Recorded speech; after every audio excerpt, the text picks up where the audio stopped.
put them. These are going in the entrance. They've got like little hoops that can spin around the ground, but we unfortunately got one. They don't have streamers in there. I must have got a lucky.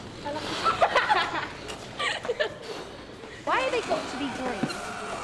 They really taste nasty. Why can't I try this? I do think single-sex schools can suffer from the idea that they should be like schools in the 50s. The behaviour of the young women should reflect ideas of young ladies. And what we're doing here is presenting a modern version of single-sex education. It's going to look different. The behaviour of girls is going to be different. Woo, we're going to get our party started. Oh, you're doing this as well. I said, what fun, you know. Do I not just look pretty? Like, I mean, do I not just look pretty? I look gorgeous, don't I? I mean, seriously. Took me half an hour to get all of this done. Do you know what I mean? Look at me, look at me. Woo! All this chocolatey goodness. We've all got the same skirt.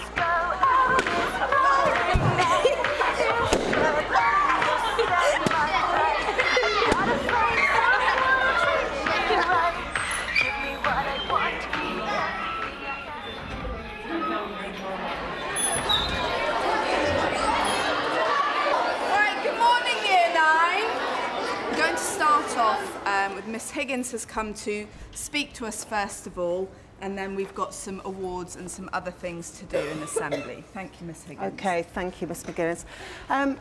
Really warm welcome back, girls. We hope you had a really well-deserved 2-week break and that you've come back full of energy. I started my teacher training in 1981 and girls were very much on the margins, and we worked a lot to develop an ethos where girls were encouraged to think that they could do anything and that they were going to go out and shape the world. One of the main things that we do at school is we make friends who can last us for the rest of our lives. And then it is my personal conviction that the majority of girls will succeed to a greater extent in a single-sex setting because they're not regularly worrying about conducting social relationships in a classroom with boys. So there'll be 4 of each shapes and they'll all be overlapping and you'll have to really think about how you're going to do it. Can you use a ruler to measure how long that is? I have an idea. I've worked in 2 girls' schools and 1 mixed school, and in the mixed school that I worked in, the girls had to fight to get help in lessons, they had to fight to be able to contribute to lessons, and in every classroom that you walked into, they would be sat round the edge, the boys would dominate the space, and that just doesn't happen at a girls' school. it's Right, you're right to measure. You need to go, when you measure, you need to be really careful that the line you're measuring is at right angles to the mirror, though. Because maths has got this image, certainly amongst people my age, that it's not a girl's subject. And when I studied maths at school, I was the only girl in my class. I'm not so sure that girls that we teach now in this school have that same image of maths. 1, 2, 3, 4, 1, 2, 3, 4, well done, that's perfect so far. They might not like maths, but I don't feel that they think it's because they're a girl they can't do it. When I started in education, girls only achieved better than boys in English, domestic science and French. And through the 25 years that I've worked in schools, we've seen a transformation of that situation. Minus a half is a root. Oh yeah. Yeah? So then you do f of minus a half into that, and then it gives you the remainder. All right. Thank you. The girls that we have from this school, when they go into A-level groups, which are mixed, they seem to us that they hold their own really well. And I think it's partly because they haven't been with boys in the 11 to 16 phase, that they have that confidence when they come to the sixth form. Don't drop. Maths is life. My life. It hurts me in my heart when people say that they're going to drop maths. It actually hurts. How are you on this? I finished a little while ago. Sorry. I wasn't racing you. Yeah, I would have beat you if I was racing. Yeah, with Louis' help. Our expectations around girls and young women, it's miraculous really in the space of 20 years how they've been transformed, how they've been raised. You've made some really interesting comments about what things already happen in school or how you feel about equality within the school already. But you've also made some really, really good suggestions, and I hope that I've managed to capture all of them. And if I've missed anything out, I'm sure you will tell me. The biggest sort of equality issue in the school would probably be the homophobia. We do lots of things about race equality and gender equality and what we are as women sort of going into the world of work, but I just think that there should be more done about it because I just really don't think it's been touched on. We are all more enlightened, one would hope, in terms of our expectations of girls and young women than we were 20 years ago. I mean, there have been social and cultural changes. Right. Because we are a girls' school, you might be able to say, yeah, there are no actual gender problems because we have no boys to have conflicts with. But there are problems about gender. Could you give an example of the kind of thing you mean by that? I see that you've written not all girly girly. What do you mean by girly girly? Sort of perfect, made up. So there's a big idea there about being perhaps judged because you don't look a certain way or because you do, or, you know, if you're in year 7 and your favourite colour isn't pink. When I came to this school, like, they were all already acting grown up in terms of making sure that their hair's straightened and making sure that they've always got mascara on or that it's touched up every 2 lessons, things like that. I mean, I don't wear any makeup, but I mean, it's terrible. It's like, oh no, she's wearing so much and just look at me here all puny sitting and, you know, I don't know. I think it's quite bothersome and people shouldn't care so much about it. This is just in the form of a quiet warm-up, right? So be yourselves now. And we'll go towards just possibly the beginnings of starting to tell a story. So just think about a subtle change in what you're doing, change in your posture, change in your behaviour.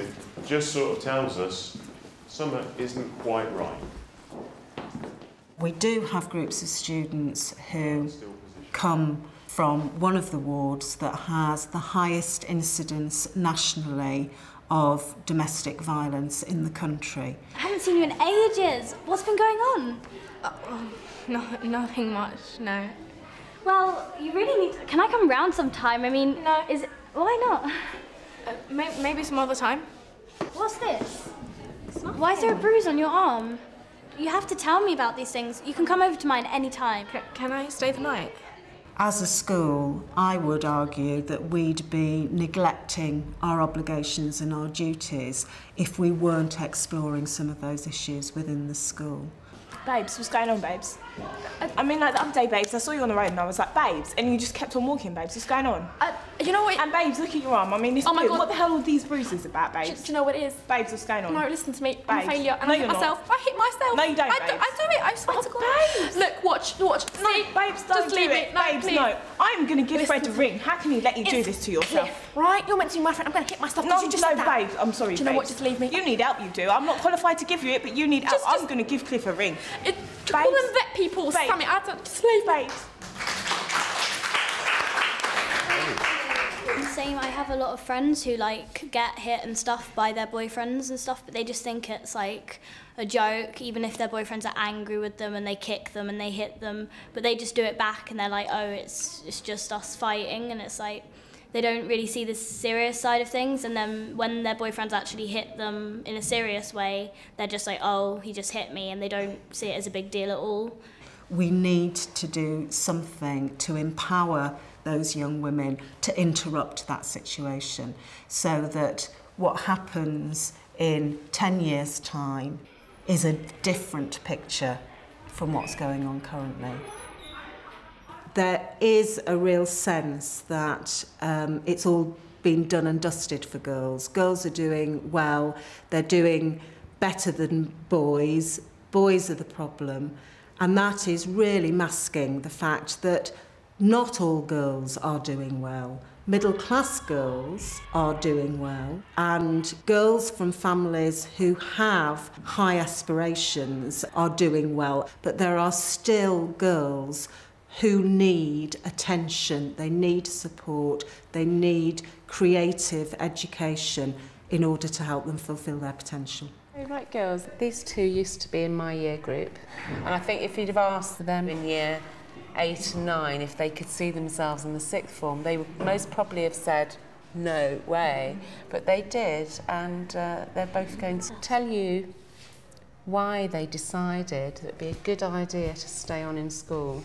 In lessons, to begin with, you start being good because you want to make a good impression on the teachers, but after a while it sort of dies down and you just want to have fun with your friends. Why was you naughty and mucked around in your class? It's just because when you're making new friends, you want to have fun, you're joking around, just laughing. You show off because if you don't, you get called a boffin or a stiff or something like that, so you show off, you do it so your friends don't judge you, really.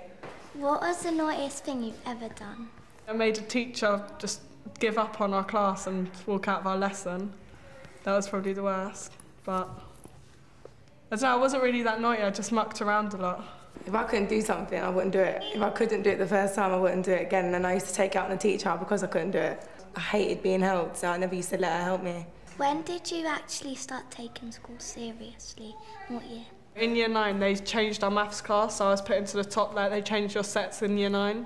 So I was put in the top set for year 9, so none of my friends that mucked around were in it. So I was sort of, in that lesson, I was sort of forced to concentrate. The opening day really helped me for sixth form because I didn't have a clue what I wanted to do, and I was like, I'm not coming because I was like, there's nothing I want to do. And then I was speaking to one of the teachers and they said, you're really good at creative things. They was like, you should do childcare. And I do like kids, so then I started taking a course. I'm really glad I took it.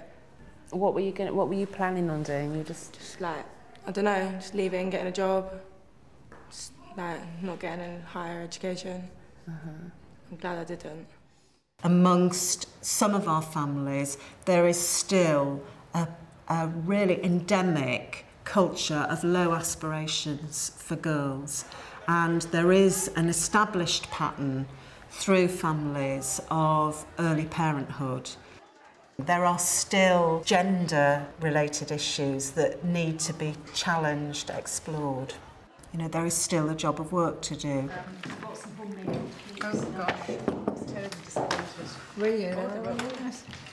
So we're talking about section 4, which is the section on raising aspirations and extending opportunities. We've got that into our school development plan really because we recognise that just having a raising achievement strategy isn't enough on its own, especially amongst some groups of girls in particular. So I suppose we would have identified in particular the white low-income girls, but you know, we know that there are others as well.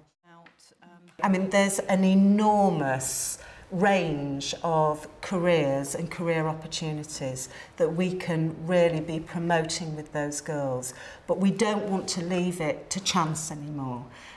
We want to have a pledge, a coherent programme where we say we're going to work with you systematically from year 7, not waiting till year 9 to introduce the idea of university.